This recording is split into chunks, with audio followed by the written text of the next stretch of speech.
खोजी टीवी के मुअज़्ज़िज़ दोस्तों, मैं हूं माजिद मलिक और आप तमाम देखने और सुनने वालों को अस्सलाम वालेकुम। मुअज़्ज़िज़ दोस्तों, भारतीय फौज सोई रही और चीनी हेलीकॉप्टर्स ने भारत की सरजमीन पर बड़ी कार्रवाई कर दी। पाकिस्तान से उलझने की ख्वाहिश रखने वाले भारत की अफवाज की कारकर्दगी का पोल खुल गया, जबकि नेपाली हुकूमत ने अपने मुल्क का नक्शा जारी करते हुए भारतीय इलाका जात को नक्शे में शामिल कर लिया, जिसने बड़ा तनाज़ा खड़ा कर दिया है। खतरा जाहिर किया जा रहा है कि किसी वक्त भी नेपाल और भारत जंग में कूद सकते हैं। क्या खित्ते में बड़ी तबाही हो सकती है और क्या चीन भी भारत को सबक सिखाने के लिए मैदान में आ चुका है, इसकी तफसील आगे चलकर बयान की जाएगी। जबकि दूसरी जानिब एक सऊदी सहाफ़ी ने भारत में मुकीम मुसलमानों पर होने वाले जुल्म सितम और मकबूजा वादी का आंखों देखा हाल दुनिया को सुना दिया है, जिसके बाद मोदी की मुश्किलात में मजीद इजाफा हो चुका है और आलमी सतह पर मोदी को मुस्लिम कुछ फसादात से रोकने की तैयारियां की जा रही हैं। वीडियो की तफसील में जाने से कबल चैनल पर नए आने वाले दोस्तों से इल्तमास है कि खोजी टीवी को सब्सक्राइब करते हुए साथ मौजूद घंटी के बटन को भी दबा दें, ताकि आप हर खबर से बाखबर रह सकें। तो आइए चलकर खित्ते की अहम खबरों पर रोशनी डालने की कोशिश करते हैं। मुअज़्ज़िज़ नाज़रीन गिरामी, भारत में मुसलमानों से नफरत के रवैये और RSS के मुस्लिम मुखालिफ नजरिए से शायद ही कोई ना वाकिफ हो। भारत में मुसलमानों पर जमीन तंग कर दी गई है और मुसलमानों को हर गलत काम के लिए जिम्मेदार ठहराकर सजा का दिया जाना मामूल बन चुका है। इसी तरह की दास्तान भारत में आंखों से देखकर एक सऊदी सहाफ़ी खामोश न रह सका और उसने टीवी पर आकर जुल्म की दास्तान सुना डाली, जिसे सुनकर रोंगटे खड़े हो जाते हैं। गुज़श्ता रोज वायरल होने वाले एक अरब न्यूज चैनल के प्रोग्राम ने दुनिया भर में तहलका मचा रखा है।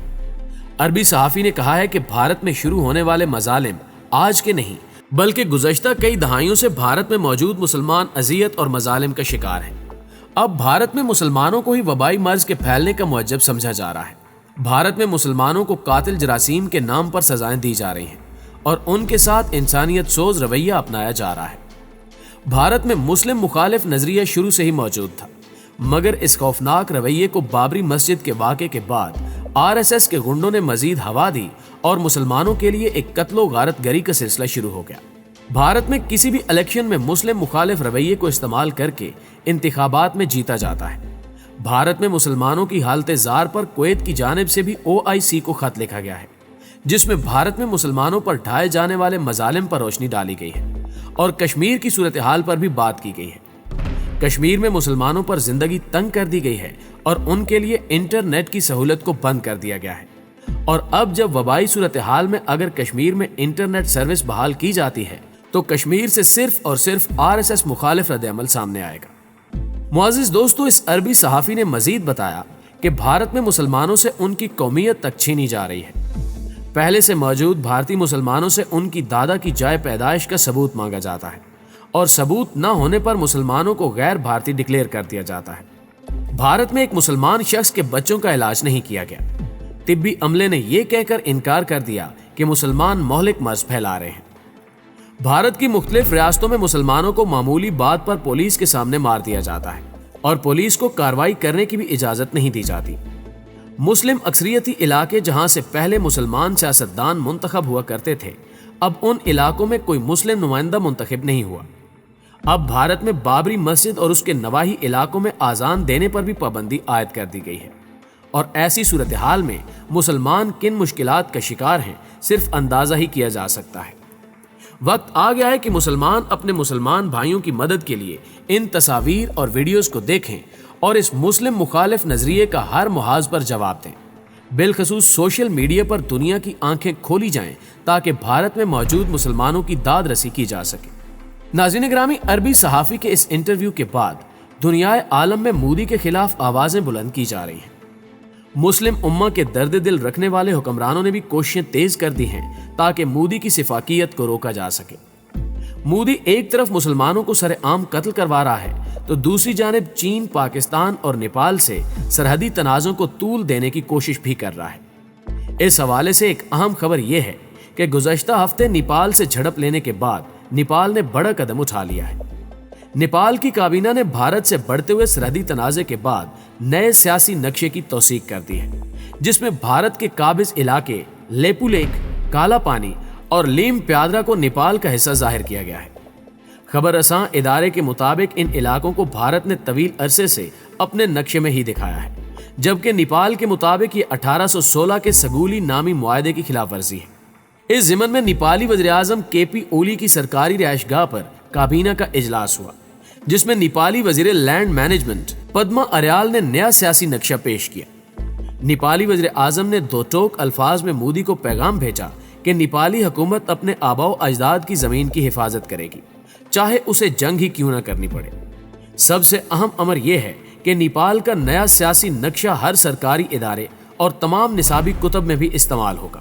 نیپال کی حکومت کی جانب سے یہ فیصلہ اس وقت کیا گیا جب بھارت کی وزارت دفاع نے حال ہی میں لیپو لیک سے گزرنے والی چین کی سرحد کے لیے ایک لنک روڈ کا افتتاح کیا۔ نیپال بھارت کے اس اقدام کے بعد سخت ناراض ہے، جبکہ لیپو لیک میں قبضے کے معاملے پر نیپال میں بھارت مخالف مظاہروں کا سلسلہ جاری ہے۔ معزز دوستو، یہاں آپ کو بھارت کے حوالے سے ایک اور اہم خبر بھی دیتے چلیں کہ گزشتہ روز کی ایک رپورٹ کے مطابق چینی ہیلی کاپٹرز بھارتی حدود میں داخل ہوئے، مگر قابل بھارتی فوج کو علم تک نہ ہو سکا۔ رپورٹ کے مطابق اپریل کے ماہ میں چینی ہیلی کاپٹرز 2 مرتبہ ہماچل پردیش کے علاقے میں 12 سے 15 کلومیٹر اندر تک گھس آئے۔ بھارتی فضائیہ رد عمل دینے میں ناکام رہی۔ سب سے حیران کن اور دلچسپ بات تو یہ ہے کہ اس خبر کی تصدیق خود بھارتی فضائیہ نے کی ہے۔ بھارتی فضائیہ کے حکام نے اپنی کارکردگی کا پول کھولتے ہوئے بتایا کہ چین کے ہیلی کاپٹر نے 11 اپریل اور پھر 20 اپریل کو 2 بار بھارت کی فضائی حدود کی خلاف ورزی کی۔ چینی ہیلی کاپٹر 11 اپریل کو بھارت میں 12 سے 15 کلومیٹر اندر تک گھس آئے تھے، جبکہ پھر 20 اپریل کو بھی اسی قسم کی فضائی مداخلت کی گئی تھی۔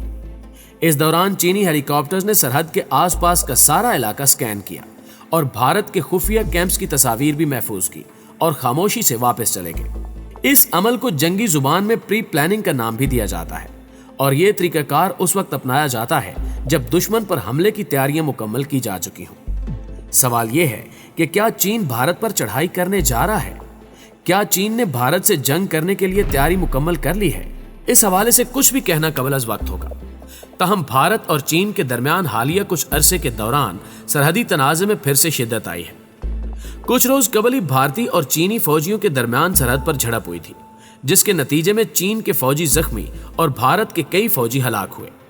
دونوں ممالک کے کچھ سرحدی علاقوں کو لے کر دعویٰ ہے کہ یہ علاقے ان کی ملکیت ہیں، اس لیے اکثر دونوں ممالک کے فوجی اہلکاروں کے درمیان ان علاقوں میں جھڑپیں ہوتی رہتی ہیں، اور بیشتر مواقع پر بھارتی فوجیوں کی چینی فوجیوں کے ہاتھوں ٹھیک ٹھاک پٹائی ہوتی ہے، جس کی زندہ مثال حالیہ جھڑپ ہے۔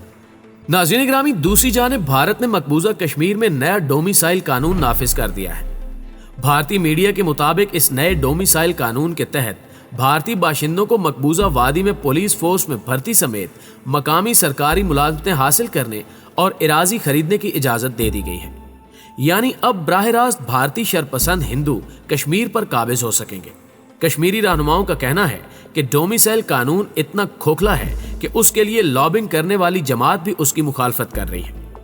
نکتہ چینی کے ایک روز بعد اس قانون میں بھی ترمیم کی گئی تھی۔ اس قانون میں کہا گیا تھا کہ جو بھی شخص جموں و کشمیر میں 15 برس تک رہائش پذیر رہا ہو، یا جس نے وہاں 7 برس تک تعلیم حاصل کی ہو اور 10ویں اور 12ویں جماعت کے امتحانات وہیں کے کسی ادارے سے دیے ہوں، وہ ڈومیسائل سرٹیفکیٹ کا حقدار ہوگا۔ ایسا شخص سرکاری ملازمتوں کا اہل اور غیر منقولہ جائیداد کا مالک بھی بن سکتا ہے۔ جبکہ پاکستان نے مقبوضہ جموں و کشمیر میں نئے ڈومیسائل قانون کے ذریعے کشمیر کے لوگوں کو مزید اپنے حقوق سے محروم کرنے کی بھارتی حکومت کی کوششوں کو سختی سے مذمت کرتے ہوئے مسترد کر دیا۔ پاکستان کہتا ہے کہ اس طرح کے اقدامات نہ تو اقوام متحدہ اور عالمی برادری کی جانب سے جموں و کشمیر کی تسلیم شدہ نوعیت کو تبدیل کر سکتے ہیں، اور نہ ہی وہ کشمیری عوام کے حق خود ارادیت کے جائز حق کو چھین سکتے ہیں۔ خصوصاً اس وقت بھارتی غیر قانونی اقدام کی جتنی بھی مذمت کی جائے کم ہے، کیونکہ بھارت عالمی برادری کی وبائی امراض کے چیلنج سے نمٹنے میں مصروفیت سے ناجائز فائدہ اٹھا رہا ہے، جو RSS اور BJP اتحاد کی موقع پرستانہ اور اخلاقی طور پر دیوالیہ ذہنیت کی عکاسی کرتا ہے۔ دوستو، آج کی ویڈیو میں بس اتنا ہی۔